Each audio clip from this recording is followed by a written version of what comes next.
O profeta Joel. Prepare-se para desvendar os mistérios de um profeta cuja identidade é um sussurro, mas cuja mensagem é um trovão que ecoa através da eternidade. Joel, filho de Petuel, é um dos personagens mais enigmáticos da Bíblia. Diferente de Isaías, Jeremias ou Daniel, não temos crônicas de sua interação com reis, nem detalhes de sua vida pessoal. Sua biografia é um pergaminho em branco, e é precisamente neste vácuo que reside a primeira e mais surpreendente revelação.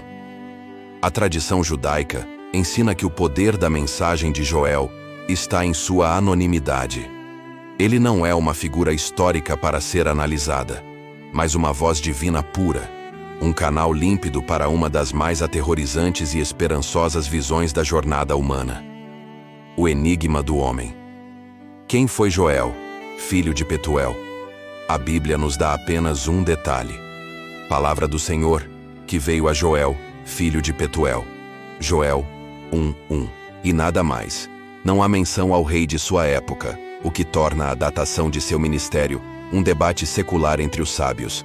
O nome como profecia. Na tradição judaica, os nomes são destinos. Yoel e Ival é uma combinação de duas palavras. Iá, uma forma do nome de Deus, e El, Deus. Seu nome é uma declaração de fé. O Senhor é Deus. O nome de seu pai, Petuel, Peteveal, é interpretado pelos sábios do Talmude como derivado da raiz que significa persuadir a Deus. Assim, a identidade do profeta pode ser lida como aquele que afirma que o Senhor é Deus, filho daquele que persuade a Deus através da oração. Sua linhagem é a própria mensagem. Quando ele viveu, a falta de um marcador temporal levou a duas teorias principais.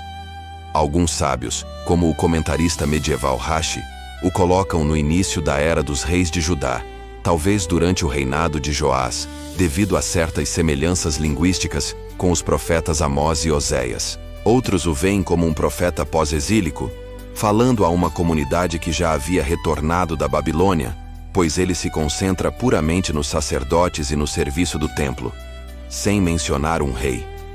Essa ambiguidade é vista como intencional. A mensagem de Joel não é para uma única geração, mas para todas. Sua morte, assim como seu nascimento e vida, não é registrada em lugar algum. Ele aparece no palco da história, entrega sua visão de fogo e espírito e desaparece, deixando apenas suas palavras imortais. A visão mais chocante, a decriação e o exército de gafanhotos. A profecia de Joel começa com um horror que é, ao mesmo tempo, literal e profundamente simbólico. Ele descreve uma praga de gafanhotos em 4 ondas devastadoras, nomeando cada tipo de inseto em hebraico para detalhar a aniquilação total. O gazam, o cortador, o arbé, o enxameador, o ieleque, o devorador, o chazil, o destruidor. A leitura surpreendente. Para os místicos judeus e os sábios do Talmude, esta não era uma simples praga. Literalmente, Pishat. Foi um desastre ecológico sem precedentes que destruiu a economia de Judá, secou as videiras, quebrou as figueiras e silenciou a alegria da terra. O templo ficou sem ofertas de grãos e vinho, cortando a conexão ritual entre o povo e Deus. Alegoricamente, Remés. A tradição judaica, registrada no Midrash, fez uma conexão chocante. As 4 ondas de gafanhotos são uma metáfora para os 4 grandes impérios que subjugariam Israel, conforme visto nas visões de Daniel: Babilônia, Pérsia, Grécia e Roma. Cada império devoraria a soberania e a riqueza de Israel de uma maneira diferente, deixando a nação desolada. O exército de gafanhotos, com dentes de leão e marchando em formação, é descrito em termos militares apocalípticos, porque representa algo muito mais sinistro do que insetos. É o exército do juízo de Deus. Cosmicamente, Sod, o segredo da Cabala. A praga é vista como uma decriação. A terra que antes era como o jardim do Éden, se torna um deserto desolado. Joel 2:3. É uma reversão do ato criativo de Gênesis, um sinal de que a quebra da aliança com Deus resulta no desmoronamento da própria ordem natural. O ponto de virada, o coração rasgado e o arrependimento. Em meio a essa destruição total, Joel entrega uma das mais poderosas e íntimas instruções espirituais de toda a Bíblia. O chamado não é para rituais vazios, mas para uma transformação interna visceral. Rasgai o vosso coração e não as vossas vestes, e convertei-vos ao Senhor vosso Deus, porque Ele é misericordioso e compassivo, e tardio em irar-se, e grande em benignidade, e se arrepende do mal. Joel 2:13. Esta é uma revolução espiritual. Rasgar as vestes era um sinal tradicional de luto e arrependimento, mas Joel o descarta como insuficiente. Deus não deseja a performance externa da dor, mas a quebra genuína do orgulho e da teimosia, o rasgar do coração.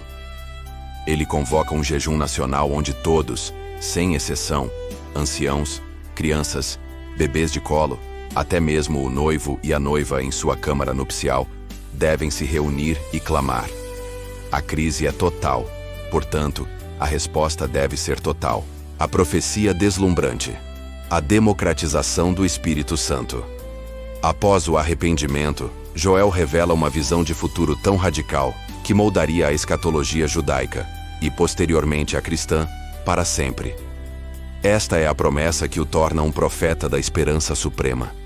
E há de ser que depois derramarei o meu espírito sobre toda a carne, e vossos filhos e vossas filhas profetizarão. Os vossos velhos terão sonhos, os vossos jovens terão visões, e também sobre os servos e sobre as servas naqueles dias derramarei o meu espírito. Joel 2:28-29, ou 3:1-2 na Bíblia hebraica. A surpresa da visão. Na era bíblica, o espírito de profecia era um dom raro, reservado a indivíduos escolhidos como Moisés, Elias ou o próprio Joel. A pessoa comum não tinha acesso direto a essa comunicação divina. Joel profetiza uma era messiânica futura, onde essa barreira será quebrada.